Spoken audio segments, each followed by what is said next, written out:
Everybody understands what a few words means to me, correct? Okay, just checking. Good evening, firefighters, fire officers, family, friends, and honored guests. Certainly the first thing, congratulations to the Fire Academy students, their families, the instructors with the Warren County Department of Fire and Rescue Services for the completion of the Fire Academy. Completion of this academy is a huge accomplishment considering the length of the academy as well as the other priorities that these individuals have for school, work, family, and your respective fire and rescue stations. You heard Captain Matica and Chief Mabee talk about what happened on August 1st when 16 individuals come to the public safety building to start their journey as Fire Academy students. And I'm sure that probably that first night they were intimidated with that textbook of almost 1,200 pages, of probably a 3-inch notebook. And they probably got some common themes from the instructors, like treat people as you would want to be treated. Address personnel appropriately. Yes, sir, no, sir, yes, ma'am, no, ma'am, chief, lieutenant, whatever the rank was in their last name. Make sure you come to class on time and be ready to learn. Prepare for each class session by reading the textbook. There's a common theme there. You've heard that repeated over and over again. Completing the workbook and homework. Practicing skills in your respective stations after class, and on and on. Cooperate with the group. Be open-minded. Actively participate. And 3 things that they probably also told you. You will learn a lot about yourself, and hopefully over the last 5 months you did learn a lot about yourself, about your mental capacities, your physical capacities, and you had some obstacles overcoming all those. You will learn a lot about each other. And I think enduring 5 months of training and coming to this point and graduating, you certainly have learned about that to create that team. And certainly this is the foundation of your educational experience for being a firefighter. And now you take that, and with the experience that you gain, you're going to go out and be firefighters in the real world. And that could happen tomorrow, as early as tomorrow, when you get out of here tonight. So, one of the things that's been out there for a long time period that the training emphasis is on is when things go bad, and unfortunately in this business and professions they go bad, you have to act in a split second. And if that's not built into you in muscle memory, then you're probably not going to do too well like that. Admiral Arleigh Burke of the United States Navy said, in the heart of battle, you don't remember very much. You don't think very fast. You act by instinct, which is really training. So you've got to be trained for battle so that you will react exactly the same way you did in training. So therefore, muscle memory. Certainly some other things that have cropped up. The first thing I would like to do is thank the families. You have lost your significant other, son, daughter, father, mother, boyfriend, girlfriend, whatever significant other that they are, to the fire service for the past 5 months. In reality, you have probably lost them for the rest of their life, because they're in tune now. Once it's in your blood, it's there. As you probably will ask anybody sitting on this stage or anybody in the audience that's wearing a fire and rescue uniform, once it's in your blood, it's there. So they also have now gained a second family. And some of these individuals sitting on the stage in front of you have already learned what that second family means to them. The bigger picture of brotherhood and sisterhood of the Fire and Rescue Service. But one of the things that you need to understand, as we do every day, when 911 gets called by somebody that thinks that they're having an emergency, we have to respond to that emergency appropriately and do what we're trained to do. And that could be as simple as Mrs. Smith has fallen and we have to assist her up, to the worst thing of doing CPR on a child, rescuing a person from a burning building, and all the other things that go in between. So when your fire and rescue loved one comes home, they're going to be a whole mix of emotions that they go through. Sometimes they're going to be happy and jovial, other times they're going to be sad or mad or anything else. And you have to understand that. And a lot of the emotions and a lot of things that we see, we should never have to see. But that's the profession you've chosen. And you're going to have to deal with your loved ones on a regular basis.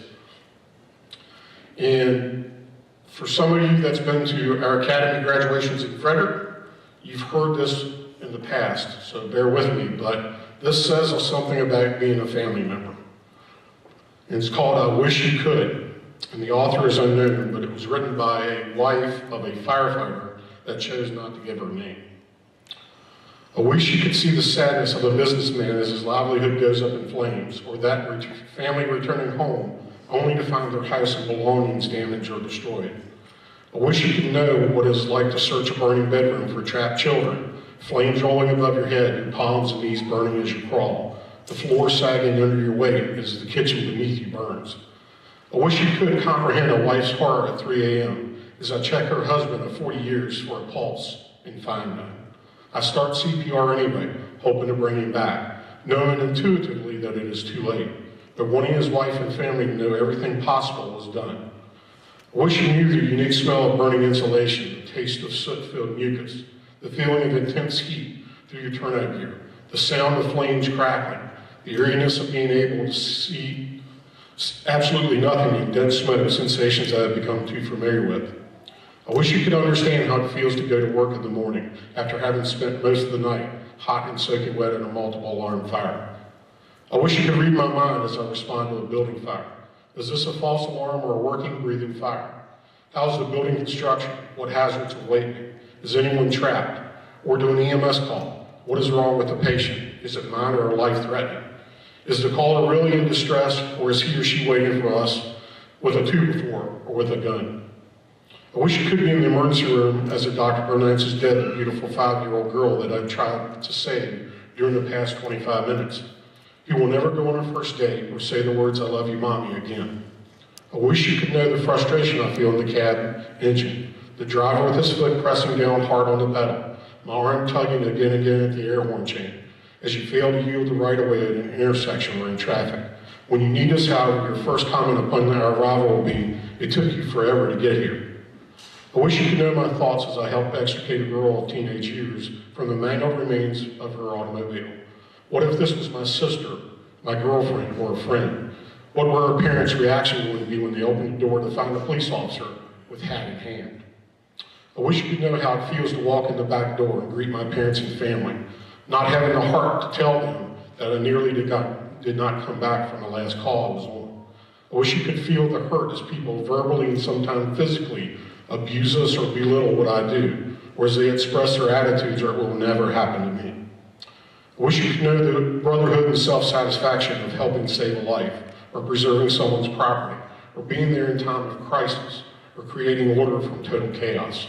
I wish you could understand what it feels like to have a little boy tugging at your arm and asking, "Is Mommy okay?"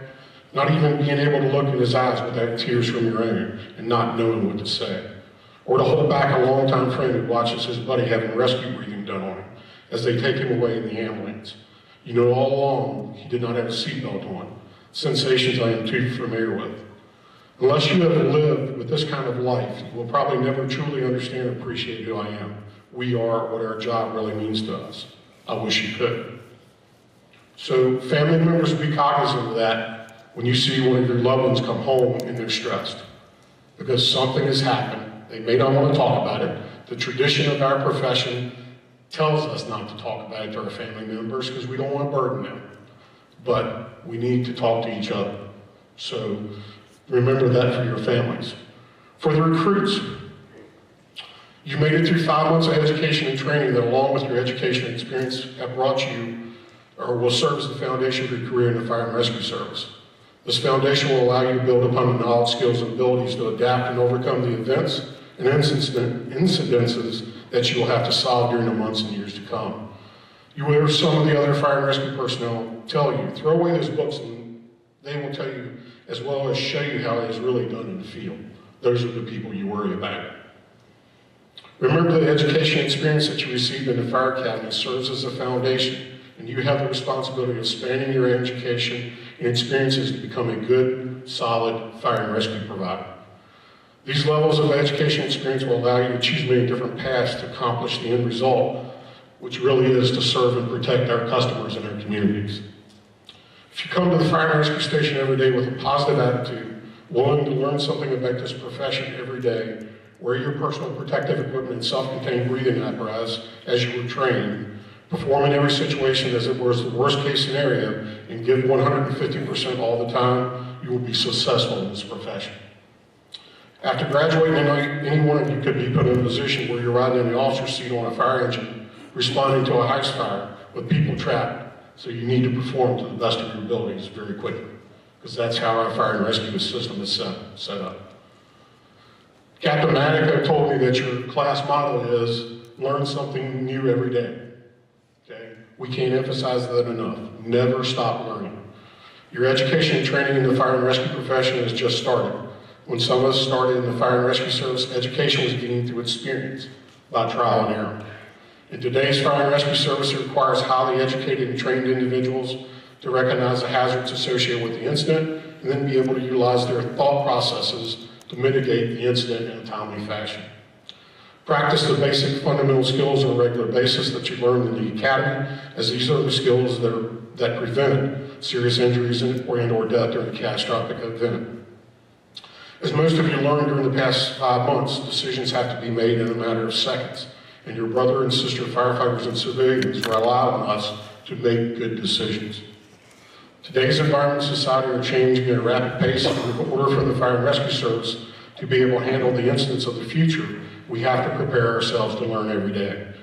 Education comes in multiple forms, and I strongly encourage you to pursue any form of education that you think will benefit you in this profession.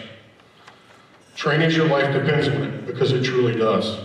Train for fire, your greatest enemy. Talk emergency, think emergency, live emergency.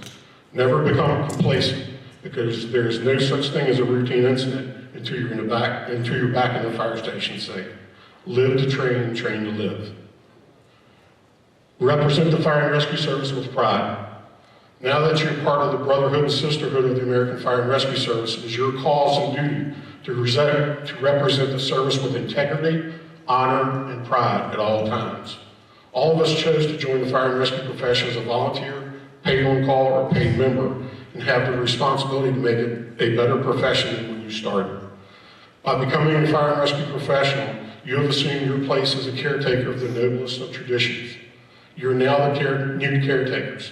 This unspoken understanding transcends all geographic and natural boundaries. It transcends all personal differences. It is our uniting force. When you wear any part of the uniform, wear it with pride and dignity, and always think about the big picture when you're making decisions while wearing that uniform. As you progress through the ranks in the organization, you will be held to a higher standard within the profession. Once people realize that you're a part of the American Fire and Rescue Service, as well as your respective fire and rescue companies, you can and will be accountable for your actions. Be professional at all times. Don't forget where you come from. Always remember what our ultimate mission is: protect and serve the people of our communities and neighboring communities to the best of our abilities. 10% of the time is spent running emergency incidents, and the remaining 90% is spent performing station duties, conducting public education programs, continuing education, keeping up with new technology, meetings, fundraising, and you can come up with 20 others that you have to do in your respective stations. Many of you will also seek employment opportunities as career firefighters. Educate and train yourselves every day. You now have accepted the responsibility to be the best fire and rescue professional you can be. Anything less is a betrayal of yourself, and more importantly, the fire service. This is not a job, it is a calling. Act like it. Never stop caring. This profession allows the personnel of our fire and rescue service to see people at their best and at their worst. There will be times in all you get frustrated with dealing with the person that calls 911 15 times per week because they're lonely. The intoxicated subject that fell down at 3 a.m. The fire alarm sounding in the same building for the 10th time. The low-impact motor vehicle crash, or the habitual offenders of the system. Sometimes our mission does not mean we're going to incidents that requires us to perform multiple emergency medical skills, rescue people from burning buildings, fight a multiple alarm fire, pump multiple attack lines, or mitigate a hazardous materials incident. You respond to all types of emergency. You are Joe Citizens' 24-hour day, 7 days a week emergency store. You are the ever-present community security blanket. Most of the time it means treat people as you would want to be treated, because one day that may be one of us in their position. And remember the one phrase that we all learned in kindergarten. Anybody know what it is? Be nice. Be nice. So, wrapping up, over the past 5 months, you've learned a lot about yourself, each other, and the fire and rescue system in Warren County. You have proven that you can perform the job as a firefighter, but continue to strive for excellence every day. So we honor you, the graduates, this evening, and not just because you passed a curriculum, but because it is now your honor, privilege, and responsibility to live out the sacred trust. And in doing so, do your part to preserve and move forward the great fire and rescue service. Fire Academy students should be proud of your accomplishment and enjoy tonight's ceremony. It's truly about you. Enjoy that. Welcome to the greatest professional on earth. I welcome you, the new caretakers of the Sacred Trust. I wish you great success and happiness. God bless to you, and God bless your family.